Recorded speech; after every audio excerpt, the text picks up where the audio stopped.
السلام علیکم ورحمۃ اللہ وبرکاتہ۔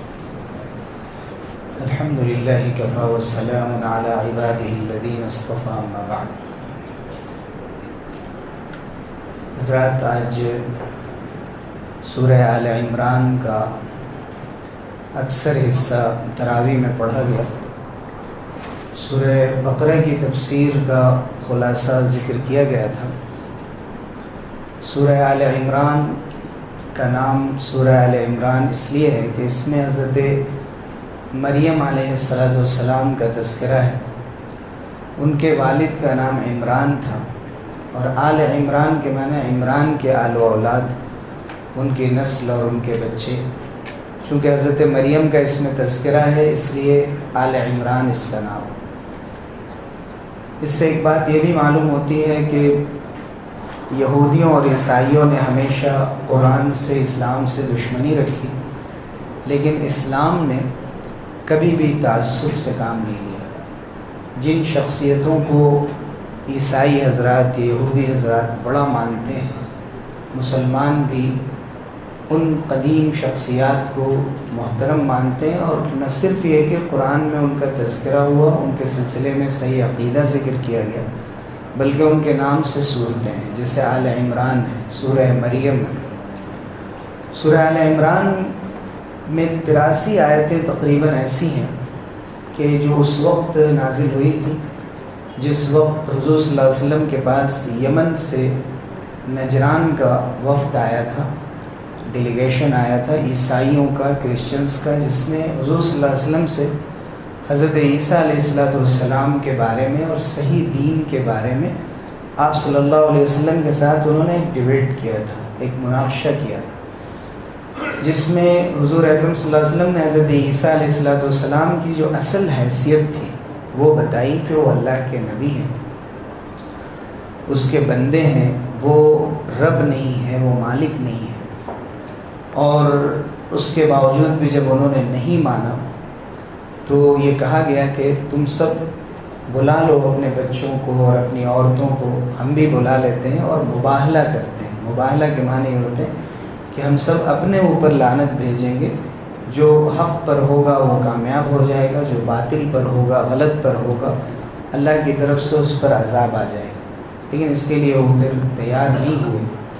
تو حضرت عیسیٰ علیہ السلام کا پورا مکمل تعارف سورہ آل عمران کے اندر کرایا گیا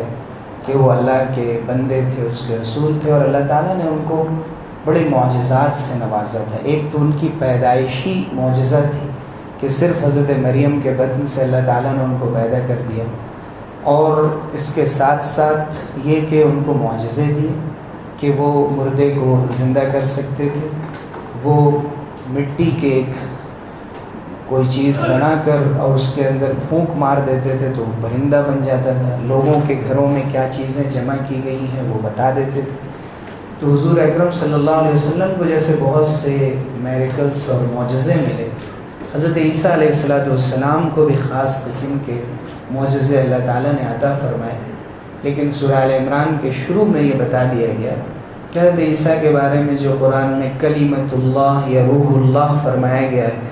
کہ وہ اللہ کا کلام ہے، اللہ کی روح ہے۔ اس کا مطلب کیا ہے اس میں تمہیں جانے کی ضرورت نہیں، اور اس بحث میں پڑھنے کی ضرورت نہیں کہ تم ان کو اللہ کا جز بنانے لگو، اللہ کا پارٹ بنا دو، بلکہ وہ ایک متشابہ لفظ ہے جس کے حقیقی معنی کسی کو معلوم نہیں۔ اللہ تعالیٰ کے محبوب بندے ہونے کے معنی میں ہو سکتا ہے۔ تو جو اللہ کے نیک بندے ہوتے ہیں وہ قرآن کی ان آیتوں کے پیچھے جاتے ہیں اور ان آیتوں کی تشریح و تفسیر پر غور و فکر کرتے ہیں کہ جو محکم آیتیں، جن کے معنی مفہوم واضح ہیں، لیکن جن لوگوں کے دلوں میں کجی ہوتی ہے، ٹیڑھ پن ہوتا ہے، انحراف ہوتا ہے، وہ غلط چیزوں کو قرآن سے نکالنا چاہتے ہیں، وہ متشابہ آیتوں کی طرف جاتے ہیں، یعنی ایسی آیتیں کہ جن کا مفہوم واضح نہیں ہے، جس سے مراد آسانی سے واضح نہیں ہو سکتا، ہمیں صرف ان کی تلاوت کرنی، ان پر ایمان لانا ہے۔ لیکن جن لوگوں کو کوئی اپنا غلط تصور یا نظریہ اختیار کر کے اور قرآن سے اس کا مطلب نکالنا ہوتا ہے، وہ اپنے مطابق قرآن مجید کی تشریح کرنے لگتے ہیں، جیسے عیسائیوں نے قرآن کے لفظ سے بھی غلط معنی نکالے حضرت عیسیٰ علیہ السلام کو اللہ کا بیٹا بنا دیا۔ اسی ضمن میں سورہ آل عمران کی ابتدا بھی اسی طرح ہوتی ہے جیسے سورہ بقرہ کی ہوتی ہے۔ سورہ بقرہ میں جس طرح یہودیوں کی خرابیاں کثرت سے ذکر کی گئی ہیں، سورہ آل عمران کے اندر عیسائیوں کے اندر جو غلطیاں آ گئی تھیں، جو دین میں بگاڑ آ گیا تھا، ان کا تذکرہ تفصیل سے کیا گیا۔ اور حضور اکرم صلی اللہ علیہ وسلم نے ان دونوں صورتوں کو اکثر ملا کر تہجد میں آپ تلاوت فرمایا کرتے تھے کہ اگر پہلی رکعت میں پوری سورہ بقرہ پڑھی تو دوسری رکعت میں پوری سورہ آل عمران پڑھتے۔ طویل ترین نمازیں ہوتی تھیں آپ کی۔ آپ صلی اللہ علیہ وسلم نے فرمایا کہ علیکم بالزہراوین، کہ تم دو روشن چیزوں کو اپنے اوپر لازم جانو، یعنی سورہ بقرہ اور آل عمران کی تلاوت کثرت سے کیا کرو۔ پھر حضور اکرم صلی اللہ علیہ وسلم نے فرمایا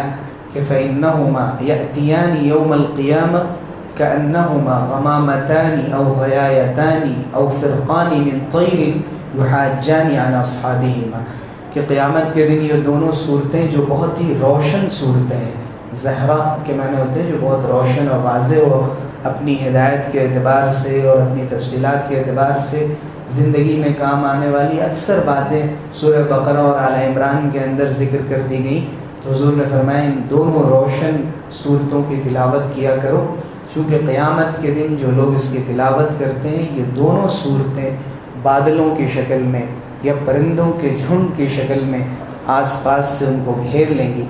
اور اس بندے کی طرف سے اللہ کے سامنے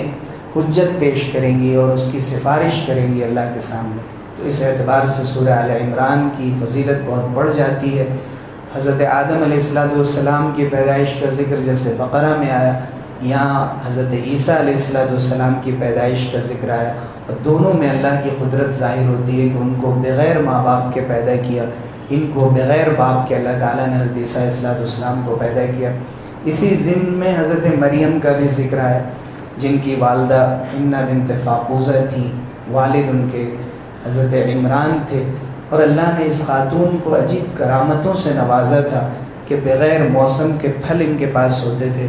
ان کی والدہ نے منت مانی تھی کہ اگر مجھے کوئی لڑکا مل جائے تو میں بیت المقدس کی خدمت کے لیے وقف کر دوں گی، لیکن اللہ کی طرف سے لڑکی عطا ہوئی، اس میں بھی انہوں نے وہی نیت رکھی، اور اللہ تعالیٰ نے فرمایا تمہیں نہیں معلوم کہ یہ لڑکی لڑکے سے بھی بڑھ کر ہے۔ اور پھر جو حکمت اور دانائی اور علم کی باتیں اللہ تعالیٰ نے ان کو عطا فرمائی، وہ بہت کم اس دور میں کسی مرد سے اور کسی بچے سے بھی وہ بات سنی گئی۔ اسی وقت حضرت زکریا علیہ السلام جو کہ ان کے خالو تھے، ان کی کفالت میں حضرت مریم تھیں، ان کی دیکھ ریکھ کیا کرتے تھے۔ تو حضرت زکریا نے جب حضرت مریم کو دیکھا تو انہوں نے بھی اللہ کے سامنے دعا کی کہ اللہ مجھے بھی اولاد عطا فرما۔ تو ضعیفی کی حالت میں، اور اتفاق کی بات ہے کہ حضرت عمران کو بھی ضعیفی کی حالت میں اللہ نے حضرت مریم کی شکل میں اولاد دی تھی، اور حضرت زکریا کو بھی اللہ تعالیٰ نے ضعیفی کے عالم میں اپنی قدرت خاصہ سے حضرت یحییٰ علیہ السلام کی شکل میں اللہ تعالیٰ نے ان کو بیٹا عطا فرمایا، فرزند عطا فرمایا، جن کی خصوصیات یہ بیان کی گئی کہ بہت ہی پاکیزہ، بہت ہی اخلاق مند اور دنیا سے کنارہ کش، بہت عبادت کرنے والے۔ اور اسی ضمن میں اللہ تعالیٰ نے پھر حضرت عیسیٰ علیہ السلام کا ذکر کرتے ہوئے یہودیوں کو اور عیسائیوں کو، ان سب کو متوجہ کیا کہ تم حضرت ابراہیم کو اپنا بڑا مانتے ہو، لیکن ابراہیم کی اتباع کا حق یہ ان اول الناس بابراہیم، ابراہیم کو پر دعویٰ کرنے کا حق ان لوگوں کو جو ابراہیم کی اتباع کرتے ہیں، جو ان کے طریقے پر چلتے ہیں، جو شرک کو چھوڑ کر توحید کی طرف آتے ہیں۔ پھر قرآن مجید نے اہل کتاب کی بعض خوبیوں کو بھی ذکر کیا، بعض خرابیوں کا بھی ذکر کیا، ان کی عبادتوں کا ذکر کیا، اور اس کے ساتھ ساتھ ان کے اندر جو امانت میں خیانت اور برائیاں آ گئی تھیں ان کا ذکر فرمایا، اور اخیر میں اعلان فرمایا کہ وَمَن يَبْتَغِ غَيْرَ الْإِسْلَامِ دِينًا فَلَن يُقْبَلَ مِنْهُ، تم یہودی ہوگے، تم عیسائی ہوگے، لیکن اب اسلام آ چکا، اب جو بھی اسلام کے علاوہ کسی بھی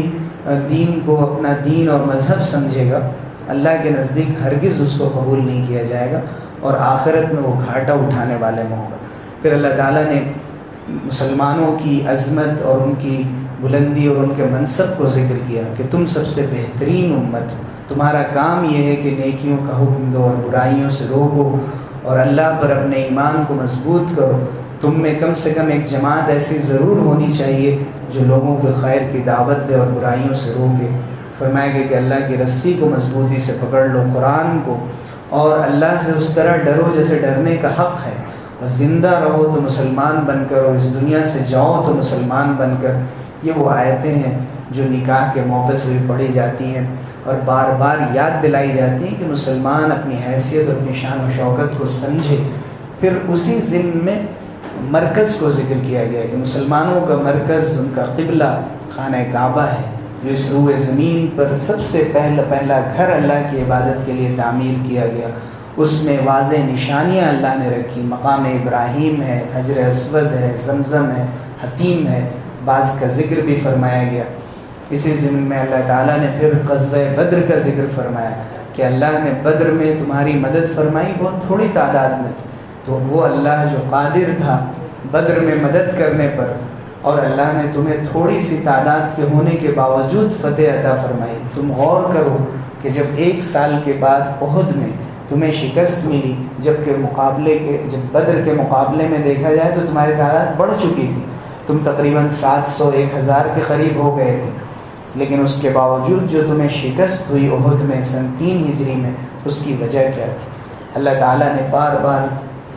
تفصیل کے ساتھ 4 پارے میں آل عمران میں اس طرف توجہ دلائی کہ حضور صلی اللہ علیہ وسلم نے احد کے میدان میں، جبکہ ادھر سے 3000 کا لشکر تھا، 3000 اونٹ تھے، ان کے پاس 200 تقریباً گھوڑ سوار تھے، 700 ایسے لوگ تھے جو زرہ بند تھے، پوری طرح سے تیار فوجی تھے۔ مسلمانوں کے پاس بہت معمولی چیزیں تھیں، لیکن بدر کے مقابلے میں تعداد زیادہ تھی، اس کے باوجود شکست کھانی پڑی۔ اللہ تعالیٰ نے بار بار ذکر فرمایا کہ عبداللہ ابن جبیر رضی اللہ عنہ کو حضور صلی اللہ علیہ وسلم نے جبل الرمات پر رکھا تھا، خاص پہاڑی پر، کہ تمہیں وہ جگہ نہیں چھوڑنی۔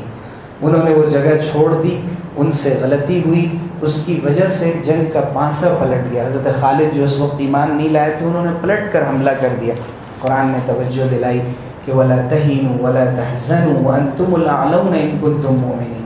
تم کمزور مت پڑو، تم غم مت اٹھاؤ، تم ہی سر بلند ہونے والے ہو اگر تم حقیقت میں ایمان رکھو، تمہارے اندر کسی قسم کی کمزوری نہ آئے، تم اپنی رائے کو آگے نہ رکھو بلکہ اللہ کے حکموں کو آگے رکھو۔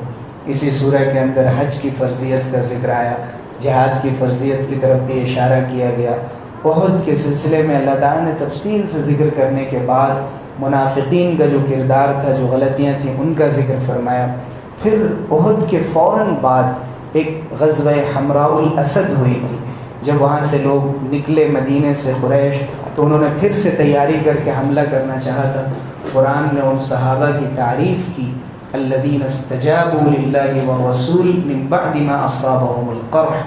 زخموں سے چور تھے، لیکن جیسے ہی اللہ کے رسول نے آواز دی کہ تمہیں پھر آگے بڑھنا ہے، مقابلہ کرنا ہے، فوراً تیار ہو گئے۔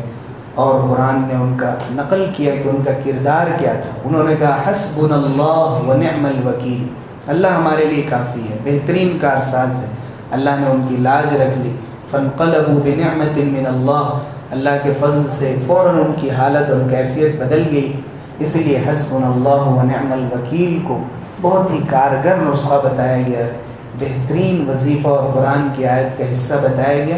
کہ انسان مشکل حالات میں پڑھے، اللہ تعالیٰ اسے اس آیت کو پڑھنے کی وجہ سے سوء سے، برائیوں سے، دوسروں کی سازشوں سے محفوظ فرماتے ہیں، اس لیے اس کا اہتمام کرنا چاہیے۔ اسی ضمن میں اللہ تعالیٰ نے موت و حیات کا ذکر فرمایا کہ جو شہادت ملتی ہے، بہت سے منافقین یہودی کہتے ہیں کہ تم نہ جاتے جنگ میں، نہ تم مارے جاتے۔ فرمایا کہ کل نفس ذائقۃ الموت، ہر نفس کو موت کا مزہ چکھنا ہے، اگر تم بستر پہ سو رہے ہوتے موت تمہارے پاس آ سکتی تھی۔ اس لیے موت و حیات اللہ کے ہاتھ میں، جو اللہ کا حکم جس وقت ہے اس وقت کر گزرنا، یہ اصل اطاعت ہے، یہ اصل جذبہ ہے ایمان کا، جس پر عمل کرنے کی ضرورت ہوتی ہے۔ پھر اخیر میں وہ چند آیات ہیں جو حضور اکرم صلی اللہ علیہ وسلم جب بستر سے اٹھا کرتے تھے، صبح کے وقت بیدار ہوتے تھے تو اب وہ پوری آیت پڑھتے تھے، ان فی خلق السماوات والارض سے بالکل اخیر تک آل عمران کی جو 200ویں نمبر آیت ہے، جس میں خصوصاً یہ فرمایا گیا کہ کائنات میں غور کریں اور غور کرنے کے بعد یہ کہیں کہ ربنا ما خلقت ھذا باطلا، کہ ہمارے رب آپ نے یہ سب بیکار نہیں بنایا، اس کا کوئی مقصد ہے، اور اللہ کے سامنے ان چیزوں سے جو انسان استفادہ کرتا ہے اس کا حساب دینا ہے۔ اسی ضمن میں اہل ایمان کی بعض دعاؤں کا ذکر آیا، اور خاص طور سے یہ دعا کہ اے ہمارے رب ہمیں قیامت کے دن رسوا نہ فرمائیے گا، ذلیل ہونے سے بچا لیجیے گا، اور ہمیں ہمیشہ ثابت قدم رکھیے گا۔ اور آخری آیت میں یہ پیغام دیا گیا، مسلمانوں کو 4 چیزیں بتائی گئی، یا ایھا الذین آمنوا اصبروا وصابروا ورابطوا واتقوا اللہ لعلکم تفلحون،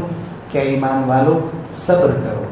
اور مصابرہ کرو، یعنی دوسرے لوگ بھی صبر کر رہے ہیں، تم ان سے صبر میں، جرأت میں، استقامت میں، بہادری میں آگے رہو،